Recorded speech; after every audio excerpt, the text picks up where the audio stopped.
So the Liberal government has been being very sneaky. They're moving at the amendment stage to ban perfectly legitimate hunting rifles. They're now going after hundreds of models of perfectly legitimate hunting rifles. And they're being very sneaky about it because they did not allow this to be debated in the original form of the legislation. We were not able to debate this in the House. We were not able to call expert witnesses to weigh in on this. They are introducing an amendment to ban hundreds of models of perfectly legitimate hunting rifles at committee stage. So it has really limited any democratic scrutiny. Our ability to democratically debate this is very, very limited. And so we're very concerned, and I think the problem is this is coming in light of a 92% increase in gang-related homicides since Trudeau took office. We just found that out from StatsCan. We have a 32% rise in violent crime since Trudeau took office. So we're seeing gang and criminal violence, often with illegally smuggled in handguns from the US. Canadians are rightfully concerned about the gang and criminal activity concerning firearms. Conservatives are deeply concerned about that, particularly in light of the newest statistic that 92% of increase in gang-related homicides. Now, so this is happening, and yet the Liberal government is putting their energy into going after hunters. This is, in fact, the largest assault on hunters in the history of Canada that I'm aware of. Again, these are trained, tested, vetted Canadian hunters.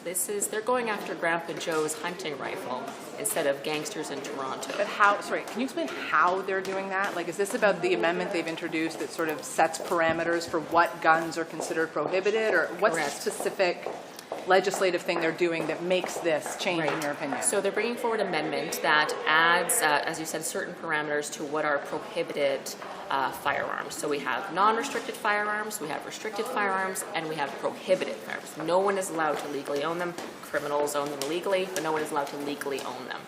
So they're taking non-restricted, the lowest classification, in much of the case, perfectly legitimate hunting rifles, and making them prohibited, completely banning them.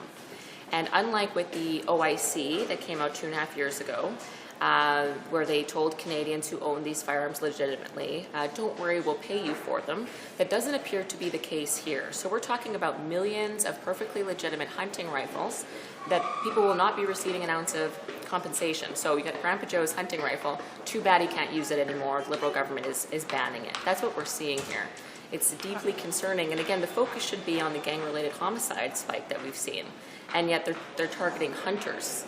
So we just feel that it's a deeply misplaced set of priorities given Canadians are concerned about rising violent crime.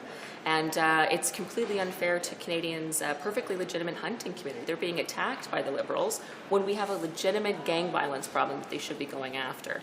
To say nothing of the cost, we know that their OIC, that so-called buyback, which is a confiscation regime, is estimated to cost now $5 billion. That's what it may cost. And so this on top of that, if they do come back and say, oh wait, we're going to compensate hunting rifles, which they have not yet done, how much is that going to cost? We're talking $10 billion. It'll easily double. Hunting rifles are expensive. They're expensive tools used by farmers as well. So are we talking about $10 billion to be spent on hunting rifles and others when we have a gang violence issue in our cities? It's just very difficult to understand the priorities of this government when Canadians have every right to be calling on us to do something about gang violence.